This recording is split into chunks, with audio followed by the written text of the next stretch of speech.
Semua Bapak Ibu sekalian, ingat kalimat ini. Saya perlambat sedikit. Bonus yang Allah berikan kepada orang yang menjadikan 4 ini sebagai model dalam kehidupan. Bonus cepatnya, maka amalan yang ia kerjakan akan mempermudah doa dia dikabulkan. Tadi saya contohkan sedikit kan. Syuhada nggak usah ditanya. Orang-orang para syuhada itu bahkan sebelum wafatnya diberikan jalan-jalan kemudahan oleh Allah. Bahkan sebelum wafat kalau benar syahidnya, itu banyak doanya yang dikabulkan. Bukankah para ulama bagian dari mujahid fisabilillah? Berapa banyak para ulama yang mengangkat tangannya dikabulkan? Imam Ahmad bin Hanbal pernah lewat, kemudian ada seorang mengatakan, "Syekh, anak saya sakit, tolong doa kepada Allah." Kata Imam Ahmad, "Kamu ini doa-doa sendiri," katanya. Imam Ahmad ingin mengajarkan, kamu kan masih punya lisan. Kamu masih punya kemudian kekuatan, minta dulu sama Allah supaya ada ikhtiar. Orang itu tiba-tiba pulang, ya dengan perasaan dia agak kecewa karena Imam Ahmad tidak mendoakannya. Ternyata ketika dia pulang, Imam Ahmad berdoa kepada Allah. Ya Allah, sembuhkan anak si fulan itu. Pulang, anaknya sembuh. Allahu Akbar. Ini doa ulama itu kalau benar kealimannya, kalau benar ilmunya dan khasyahnya kepada Allah, itu hujah di lisannya. Bahkan firasatnya nyata. Kadang dikasih dalam mimpi, kadang kemudian bermohon kepada Allah tanpa diketahui. Ada. Solihin juga demikian. Bahkan turun Quran surah ke-5 ayat 35. Ya. Paling kanan sebelah bawah, ya ayyuhalladzina amanu taqullaha wabtaghu ilaihil wasilah. Hei orang-orang beriman, tingkatkan terus takwamu kepada Allah dan jadikan takwa itu sebagai wasilah untuk meminta kepada Allah dari apa yang engkau inginkan. Dan kalau Anda cari takwa di Quran, bentuknya amal soleh. Tidak pernah kalimat takwa disebutkan dalam Al-Quran kecuali pada umumnya akan menyebut amal soleh. Contoh, kalimat takwa pertama langsung disebutkan orangnya di Al-Baqarah ayat 2. Dzalikal kitabu la hudal lil. Siapa muttaqin orang takwa di sini? Sebutkan ayat 3 dan 4-nya. Alladzina yu'minuna bil ghaib wa yuqimunas. Lihat sini. Iman dulu. Iman baru kemudian salat. Masih ingat di pertemuan lalu? Sebuah amal menjadi soleh kalau didahului oleh apa? Iman.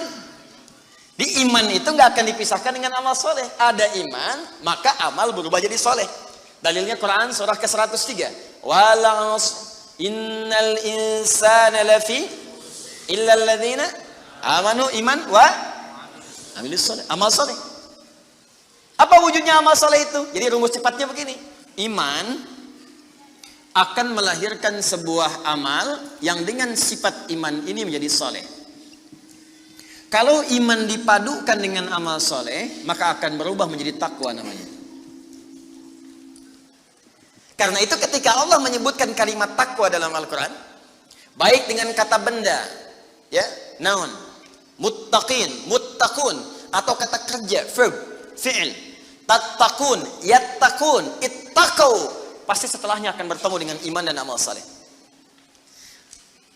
Dzalikal kitabu la hudalil. Siapa muttaqin orang takwa di sini? Alladzina yu'minuna bil ghaib wa iman lis salat. Wa mimma razaqnahum infaq, dan seterusnya. Al-Baqarah 183. Ya ayyuhalladzina amanu kutiba alaikumus iman, ya ayyuhalladzina amanu kutiba alaikumus syiyam, puasa. Kama kutiba alal ladzina min la'allakum taqwa. Jelas? Maka ketika lihat rumusannya, lihat formulanya. Ini agak jarang dibahasnya. Perhatikan formulanya. Kata Allah di Quran surah ke-5 ayat ke-35. Ya ayyuhalladzina amanu. Hai orang-orang yang telah beriman. Alhamdulillah modal ini ada. Masih beriman? Alhamdulillah. Berarti modalnya sudah ada kan? Nih, yang dipanggil ini. Hai orang-orang yang telah beriman. Yang belum beriman tidak hai. Ittaqullah. Tingkatkan takwamu kepada Allah. Yang diminta ini. Perhatikan rumusnya.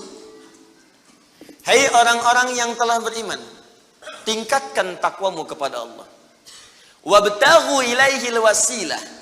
Dan carilah dengan peningkatan takwa ini wasilah untuk mengabulkan doa-doa yang kita mohonkan. Jadi kalau kita ingin cepat dikabulkan doanya, dituntaskan persoalan hidupnya, maka kata Allah rumusnya tingkatkan apa? Takwa. Sekarang kita ingin tingkatkan takwa, apa rumusnya? Takwa itu formulanya iman plus. Nah, intinya di sini amal soleh. Jadi kalau kita kumpulkan amal soleh, kumpulkan, itu salah satunya ciri meningkatkan takwa. Kenapa takwa ditingkatkan? Untuk mengentaskan problem kehidupan kita. Bahkan nanti ada yang belum berdoa, saking tingginya takwanya, itu masalahnya diselesaikan oleh Allah tanpa dia meminta. Dalilnya Ustaz, Quran surah ke-65 di akhir ayat kedua. Di akhir ayat kedua, di awal ayat ketiga. Wa may yattaqillaha yaj'al lahu makhraja wa yarzuqhu min haitsu la. Siapa yang mampu meningkatkan takwanya kepada Allah, salatnya meningkat dari yang fardu tambah sunnah, amalan hartanya meningkat dari zakat tambah infak, amalan Qur'annya meningkat dari sekedar baca mulai kemudian tilawah atau mulai menghafalkannya, amalan puasanya meningkat dari Ramadan mencari sunnah-sunnahnya, tingkatkan. Maka pengertian persamaannya ya ja'allahu makhraja. Semakin meningkat takwanya, semakin aku tuntaskan semua persoalan kehidupannya. Jadi Bapak Ibu kayaknya nggak dapat masalah, padahal Anda tuh mengalami masalah sebetulnya. Cuman masalahnya sebelum dialami diringankan oleh Allah sehingga seakan-akan tak terasa. Ada yang langsung masalah dihadapkan di depannya, tapi diberikan ketenangan dalam jiwanya sehingga perasaannya nikmat saja. Padahal sebelumnya tidak begitu. Macet, sebelumnya menghujat, kadang mencela, klakson nggak berhenti, ya, bikin status juga, langsung kasih komen negatif, ya. Jakarta ke sini banjir, siapa gubernurnya misalnya? Apa solusinya? Ini begini, ini begitu. Apa solusinya? Apa ketenangan yang kita dapatkan? Tapi ada orang yang ketika dapat macet tiba-tiba Allahu Akbar, dia cuma klik dengan satu tombol, klik keluar murotal. Alhamdulillah ya Allah engkau kasih macet. Kalau enggak macet seperti ini, bagaimana aku kemudian mendekat kepadamu dengan mendengar murotal ini? Ternyata ketika macetnya 15 menit hafal ayat 3 ayat. Selalu ada hikmah dalam kehidupan. Sedang zikir, ada yang berdoa, itulah yang dimaksudkan. Dientaskan persoalan, diberikan ketenangan, dan dipahamkan tentang nikmat yang diberikan. Ada orang yang minta dulu. Nah nanti orang soleh ini, solihin, itu diantara mereka bertawasul dengan amal solehnya. Ada yang sering bersolawat, tawasul dengan salawatnya. Ada yang sering infak, tawasul dengan infaknya. Bukankah kita pernah mendengar kisah yang sangat viral? Padahal masa itu belum ada media sosial. Tapi sampai kekinian sekarang. Kisah ini terjadi sangat lampau. Sampai sekarang lewat 15 abad masih viral dibukukan. Perhatikan, kalau kita ikhlas, maka semua kisah kebaikan kita akan diangkat sampai di masa yang tidak batas. Sampai terjadi hari kiamat kembali kepada Allah Subhanahu wa ta'ala. Walaupun komunikasi alatnya tidak lengkap. Pernah dengar kisah 3 orang yang sedang berjalan kemudian tiba-tiba ada hujan. Berlindung masuk ke sebuah gua. Begitu masuk di dalam gua itu kisahnya sangat populer sekali. Sampai ada di Sahih Al-Bukhari sampai sekarang sering dikisahkan. 3 orang laki-laki sedang berjalan beraktivitas. Tiba-tiba datang hujan deras. Berlindung masuk ke dalam sebuah gua. Ketika duduk di gua itu tanpa sadar batu dari atas menggelinding menutup ke dalam muka pintu gua itu. Push, rap. Saking padatnya tidak meninggalkan celah yang cukup untuk mereka keluar. Akhirnya setelah reda berusaha untuk mendorong. 3 orang nggak sanggup. 1 lemas, yang 2 dorong makin nggak sanggup. 1 lebih lemas, 1 orang dorong ya sama betul-betul nggak sanggup. 3 aja nggak sanggup, 1 pengen dorong nggak bisa. Akhirnya yang paham rumus ini dari 3 orang itu mulai berkata kepada teman yang 2, ini mustahil kita bisa kemudian tuntaskan kecuali kita bertawasul dengan amal soleh yang pernah kita kumpulkan dalam hidup.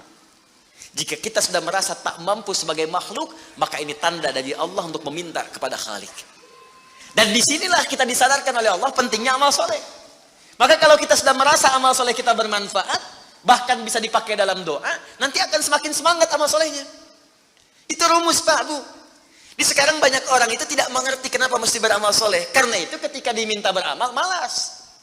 Maghrib sudah sholat, begitu isya adzan, Allahu Akbar, ayo isya.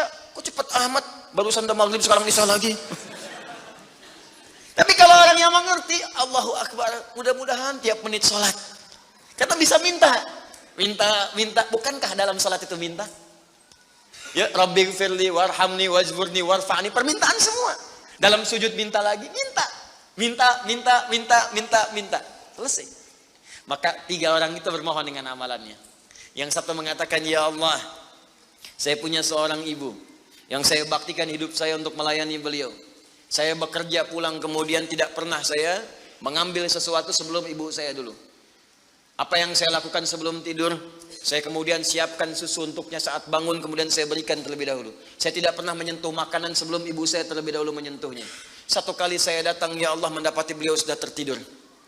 Maka saya tidak berani menyentuh kemudian makanan itu. Dan saya punya kebiasaan ketika bangun saya siapkan air susu. Ya, saya bayangkan ibu memberikan ASI kepada saya, maka sekarang saatnya saya memberikan susu kepadanya. Kemudian saya tunggu di sampingnya, saya sampai ibu saya tertidur sampai bangun. Ketika dia bangun, saya tidak pernah terangkan kepadanya bahwa saya memegang nampan itu dari sejak malam sampai dia bangun. Kemudian saya tuangkan, saya minumkan kepada beliau, setelah beliau menyentuh baru saya makan. Kalau ini menjadi amal soleh yang pernah saya kerjakan, ya Allah, dan Engkau ridha dengannya, mohon bebaskan kami dari kungkungan batu ini. Yang tadinya tidak bergerak, begitu didorong bergeser. Mau keluar masih susah. Ya, ini pertanda dari Allah ingin mendengar semua amalan-amalannya supaya adil terdengar keseluruhannya. Kedua, ya Allah, saya pernah mimpin suatu perusahaan. Kalau bahasa kita sekarang, saya pernah punya bisnis, ya Allah. Kemudian ada karyawan saya, tiba kemudian pamit meninggalkan pekerjaan, tapi gajinya belum saya berikan. Lantas saya simpan gaji itu, dia tak kunjung datang. Kemudian saya berinisiatif, ya Allah, untuk menjadikan gajinya dia sebagai modal. Karena khawatir kalau pulang nilainya sudah berkurang. Maka dibelikanlah oleh saya, ya Allah, kambing. Kemudian dikelola kambing itu. Sampai bertahun-tahun datang, kambingnya sudah penuh, ya Allah, dengan berbagai kandang. Ternak sudah banyak. Selapangan sudah kumpul. Begitu dia datang, saya berikan kepadanya semuanya itu, dia mengatakan, kamu bercanda ya? Gaji saya kan cuma 1 juta, kenapa dibalikin tiba-tiba ada 1000 kambing? Orang ini mengatakan, kamu bercanda. Kata orang tadi, tidak, saya tidak bercanda, tapi ini hak kamu yang saya kembalikan. Dikisahkan kisahnya, saya belikan kambing, saya jaga dengan rawat dengan baik. Lantas dia mengambil semua kambing itu, ya Allah, tanpa memberikan kepadaku sedikit pun. Makasih ya, pergi gitu kan. Masya Allah. Ya gitu, kalau Baduy itu unik gitu ya, bukan yang di sini, Arab maksudnya, ya. Unik gitu. Jadi lugu, polos, berangkat. Ya. Apa yang terjadi? Maka aku pun, ya Allah, menerima dengan berharap ridhomu saja tanpa meminta imbalan sedikit pun darinya. Dia pergi meninggalkanku, aku mengharap ridho darimu. Maka aku bermohon kepadamu, ya Rabb, kalau dengan itu kemudian engkau ridho, maka bebaskan kami dari kungkungan batu ini. Didorong, geser lagi. Perhatikan bagian yang ketiga ini. Ini tidak mudah karena termasuk bagian dari dosa besar. Meninggalkan dosa besar mendatangkan anugerah yang berlimpah tanpa batas. Ya Allah, dulu aku seorang rentenir. Wah, banyak sekarang nih. Ya, yang benjol-benjol, yang catat-catat. Dulu aku seorang rentenir. Ya.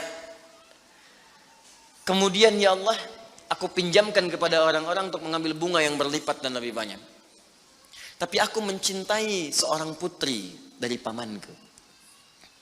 Setiap aku lamar dia selalu menolak. Putrinya itu orang soleh, Pak, Bu, baik. Makanya di Quran jelas orang soleh nggak akan dipertemukan dengan yang kurang baik. Tapi jangan pesimis dulu. Caranya jadi orang baik dulu, nanti akan diarahkan pada yang baik. Sabar. Datang sendiri nanti. Ya. Maka apa yang terjadi? Satu saat aku punya kesempatan karena pamannya ternyata butuh modal, aku pinjamkan. Lama dia kemudian tidak bayar-bayar sampai menggelinding hutangnya begitu banyak terkumpul. Datanglah kemudian anak gadisnya kepadaku untuk minta keringanan. Maka aku katakan kepadanya, malam ini pun hutang bapakmu aku akan lunasi seluruhnya tanpa kecuali kalau malam ini engkau mau bergaul denganku. Maka anak perempuan itu sedih, merasa terancam, tapi tak mampu berbuat banyak untuk bapaknya, dia pasrah kemudian mengiyakan. Di malam itulah sejak aku siap-siap untuk menggaulinya, tiba-tiba si gadis itu dengan fitrah lisannya mengatakan, nih kalau orang nggak pernah maksiat, ini kalimatnya itu tinggi sekali. Besar, pengaruhnya banyak. Kata perempuan ini, ittaqillah, paman, bertakwalah kepada Allah. Satu kalimat di gadis itu menggetarkan pada jiwaku, melahirkan rasa takut yang sangat dalam. Aku lari meninggalkannya sambil mengatakan, sudah, bapakmu tak ada utang lagi padaku. Dan aku lari meninggalkannya. Ya Allah, kalau dengan perbuatan itu engkau ridha yang menjadikan aku bertobat sampai sekarang, maka mohon ya Allah bebaskan kami dari kungkungan batu ini. Begitu mau didorong, batunya sudah menggelinding jauh meninggalkan mulut gua itu. Kumpulan amal soleh yang digunakan wasilah untuk berdoa, terkadang akan cepat mampu mengabulkan apa yang kita mohonkan. Apalagi kalau yang dimintakan adalah pengalaman meninggalkan perbuatan maksiat yang besar. Kadang maksiat-maksiat itu jangan diikuti. Jauhi, tinggalkan. Nanti saat butuh, minta dengan amalan itu. Itu boleh, ayatnya ada. Yang nyuruh Allah berarti Allah yang menetapkan jalan. Salah satu formulanya mengerjakan itu supaya semangat beramal soleh. Amal soleh itu kan cuma dua. Kalau enggak if'al, wala taf'al. Do it, live it. Kerjakan, tinggalkan. Kerjakan sholat, jauhi zina. Kerjakan kemudian infak, jauhi bohong. Kerjakan ini, tinggalkan ini. Anda cukup kerjakan, tinggalkan. Dan dengan wasilah itu minta kepada Allah. Jelas sampai sini? Rabbin fa'ana bima alamtana, Rabbi alimna alladhi yanfa'una. Nabi ta'allumi wa tawassalna bi ta'limi antarzuqanal wasi'a wa antarzuqanal amanah.